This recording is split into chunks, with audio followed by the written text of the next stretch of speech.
डेनरीज ने पहली बार अपने ड्रैगन को सौदे के लिए निकाला, क्योंकि ड्रैगन बहुत दुर्लभ होता है। उसकी ताकत एक पूरे देश से लड़ने के लिए काफी है। फिर भी डेनरीज ने उसे मालिक के हाथों में सौंप दिया। इसके बदले मालिक ने उसे शक्ति का प्रतीक एक चाबुक दिया, जिससे वह आक्रमणकारियों की नई स्वामिनी बन गई। क्योंकि वह चाबुक सर्वोच्च सत्ता का प्रतीक था, उसने ऊंचा चाबुक उठाया और हैरानी की बात, वो आक्रमणकारी पूरी तरह उसके आदेश मानने लगे। इधर ड्रैगन जंजीर तोड़ने की कोशिश कर रहा था। नया मालिक गुस्से में आ गया और एक अजीब भाषा में डेनरिस को गालियां देने लगा। उसे लगा कि डेनरिस समझ नहीं पाएगी, लेकिन डेनरिस ने साफ कह दिया कि वो वलीरियन भाषा जानती है, क्योंकि वही उसकी मातृभाषा है। फिर डेनरिस ने आदेश दिया, आक्रमणकारी अपने हथियार उठाए और मालिकों का संहार कर दें। पल भर में वही दास सेना अपने ही उत्पीड़क को मारने लगी। अगले ही पल ड्रैगन ने आग उगली और मालिक जलकर राख हो गया। डेनरिस ने उनके बीच खड़े होकर कहा, मैं जानती हूँ तुम्हें जिंदगी भर दबाया गया है, अब तुम आजाद हो, चाहो तो चले जाओ, लेकिन अगर और गुलामों को आजाद करना चाहते हो तो मेरे साथ चलो। पर आश्चर्य, एक भी सैनिक उसे छोड़कर नहीं गया। सबने उसकी सेवा स्वीकार कर ली। डेनरिस ने चाबुक जमीन पर फेंक दिया। उसे अब उसकी जरूरत नहीं थी। रास्ते में उसे हर नगर की चौखट पर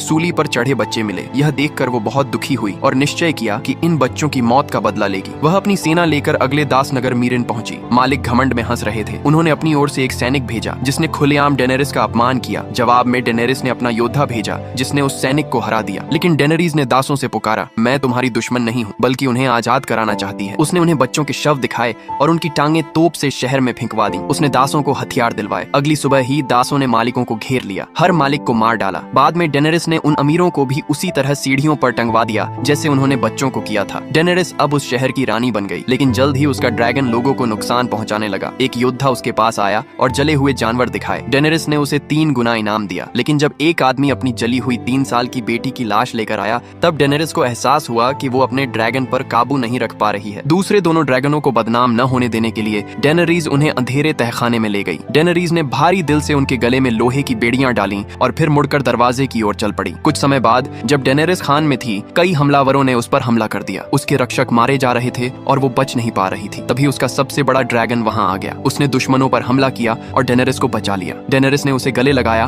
और पहली बार उड़ने की कोशिश की। ड्रैगन ने उसकी बात मानी और उड़ गया। फिर 7 राज्यों की सबसे शक्तिशाली लैनिस्टर सेना के साथ उसकी पहली असली लड़ाई हुई। जोगेन ने दुश्मनों के राशन और हथियार भी जला डाले। लैनिस्टर की सेना पूरी तरह हार गई। डेनरिस ने उन्हें समझाने की कोशिश की कि वो सिर्फ राज्य नहीं करना चाहती, बल्कि एक बेहतर दुनिया बनाना चाहती है। लेकिन कुछ ही सैनिकों ने आत्मसमर्पण किया, बाकी ने विरोध चुना। डेनरिस ने कुछ को आग में जला दिया और बाकी भी डर से झुक गए। असल में जब तक ड्रैगन उसके साथ हैं, डेनरिस की कोई भी लड़ाई हार नहीं सकती।